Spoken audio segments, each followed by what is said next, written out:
Teman-teman, Assalamualaikum warahmatullahi wabarakatuh. Kita akan bahas tentang wudhu pakai air seminimal mungkin. Nabi kita itu, SAW, kalau wudhu cuman pakai air 1 mud. 1 mud tuh di bawah 1 liter. Kita mikir, emang bisa ya?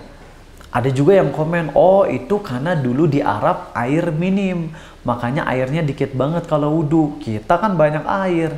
Justru untuk respon ini atas ucapan statement tadi, kita balas justru Islam mengajarkan kita untuk bersih tanpa mubadzir air. Maka insya Allah di video ini kita akan bahas tata cara wudhu dengan air seminimal mungkin, ya, tapi sempurna, sah. Perlu kita pahami bahwa dalam wudhu itu kita ada wudhu yang sifatnya cuma yang wajib-wajib doang. Dalam mazhab Syafi'i itu anggota badan yang wajib dibasuh dalam berwudhu adalah wajah, tangan sampai sikut, kepala diusap, dan juga kaki. Itu 4 anggota badan yang wajib dibasuh, dan kalau kepala diusap ya. Kalau misalnya tidak dibasuh, maka nggak sah wudhu. Tapi insya Allah kita akan menyempurnakan semuanya. Sunnah-sunnahnya juga kita amalkan. Walaupun dengan air 1 botol sekitar 600 ml itu sangat-sangat cukup.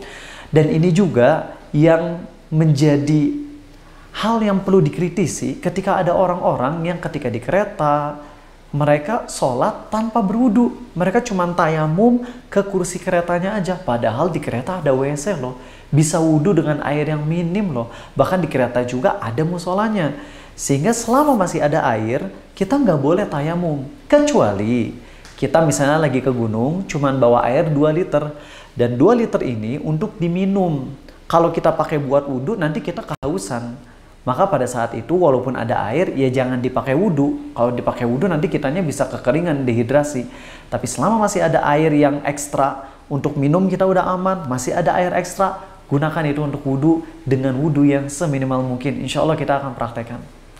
Satu poin penting lagi, kalau wudhu itu harus pakai air yang mengalir, sehingga nggak bisa kita pakai spray. Misalnya kita mau wudhu bawa spray, itu nggak akan ngalir airnya. Kalau kita spray terus kita usap-usap gitu, itu cuma ngelap aja. Itu nggak sah. Wudhu itu harus pakai air yang mengalir. Namun definisi mengalir jangan dipahami dengan air keran, bukan. Mengalir itu bukan air yang dari keran ngucur. Mengalir itu definisinya adalah kadar air yang kalau kita gunakan untuk membasuh anggota wajib, itu masih ada tersisa yang menetes. Nanti insya Allah kita akan praktekkan.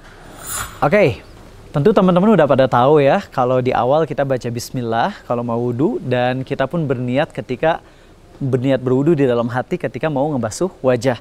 Nah, sekarang kita bahas dulu tentang definisi air mengalir.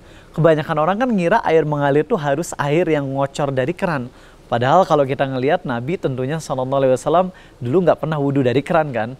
Jadi definisi mengalir yang disampaikan para ulama fikih dalam kitab-kitab fikih mereka adalah kadar air yang dituangkan ke telapak tangan, yang kalau kita gunakan ini untuk ngebasuh bagian yang wajib, tetap masih ada kucuran airnya. Nih contoh ya, saya ngebasuh tangan.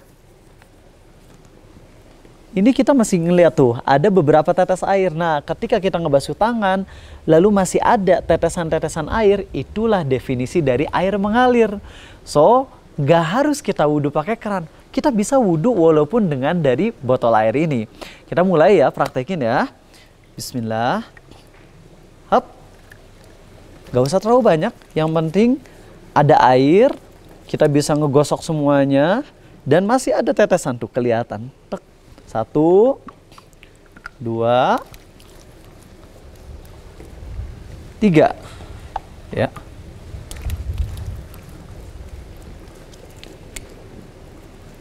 Oke, udah beres. Sekarang mulut dan hidung. Sebagian ulama menyarankan untuk mulut dan hidung disekaligusin ya.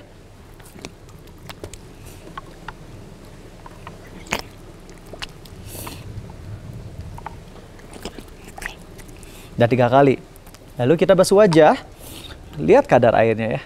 Ini kita bisa wudhu dengan sempurna.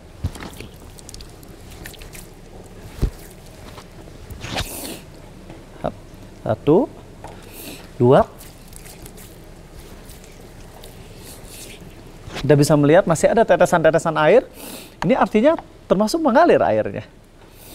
Yang ketiga,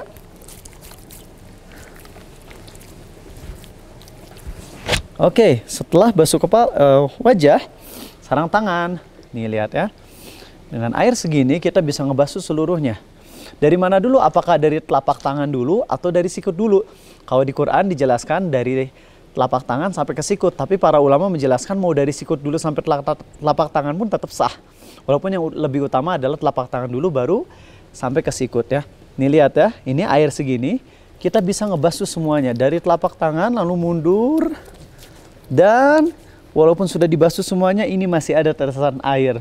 Ini artinya mengalir, teman-teman. 1, basuh lagi dari telapak tangan, jari jemari, lalu mundur ke belakang sampai ke sikut. 2, 3.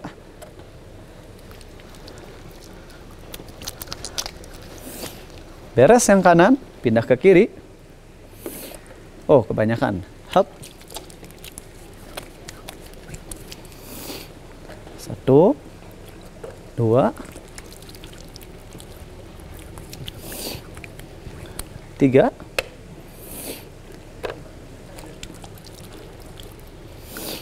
Dan untuk kepala, sebagian ulama memberitahukan untuk kepala itu sekali, telinga pun sekali diseligusin. Ya, ada juga yang berpendapat 3 kali. Kita toleran dalam permasalahan fikih. Namun berhubung airnya kita mau seminimal mungkin, maka kita gunakan yang paling minim. Untuk mengusap kepala itu gak harus semuanya. Berdasarkan hadis yang derajatnya hasan oleh Ibnu Hajar al-Asqalani dijelaskan dalam kitab Fathul Bari, kita boleh walaupun hanya ngebasuh sebagian dari kepala, mengusap sebagian kepala, nggak harus dibasuh, hanya diusap saja. Tadi udah diambil airnya, kita cukup sedikit aja bagian atas, beres. Nggak perlu semuanya. Kalau semuanya itu lebih utama. Kita dari depan sampai ke rambut belakang, lalu ke depanin lagi. Itu yang paling sempurna. Tapi kalau kita mau lebih meminimalisir air, kita mengusap bagian depannya saja seperti ini. Setelah itu kita juga ambil buat telinga. Ya. Tapi kepala dan telinga itu boleh disekaligusin ya. 1 air langsung kepala dan lanjut ke telinga. Sekali-sekali. Sekarang tinggal kaki. Oke, kita basuh dari jari jemari, lapak, mata kaki. 1, ulang lagi. 2, terakhir.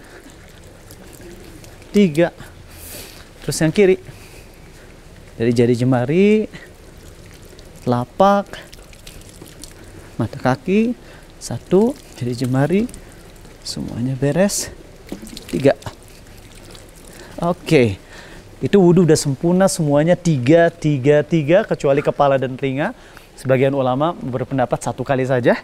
Tapi buat yang 3 kali pun nggak ada masalah karena ada pendapat ulamanya juga. Dan ini air nggak sampai habis 600 ml. Kita bisa praktekin ini banget kalau kita lagi wudhu di tempat-tempat yang minim air seperti lagi di gunung atau lagi di kereta api. Yang mana kalau kita terlalu banyak gunain air malah nanti mubazir, takutnya airnya habis. Atau kita lagi di pesawat, ya, di wastafel pesawat, kita bisa amalin ini banget. So, teman-teman gak ada alasan untuk gak wudhu dengan sempurna walaupun air lagi minim. Asal kita tahu ilmunya, gampang insya Allah. Bulan Ramadan, bulan dimana amal soleh dilipat gandakan. Yuk, kita berusaha memperbanyak sedekah. Teman-teman bisa ikut challenge 30 hari bersedekah bersama Sharing Happiness.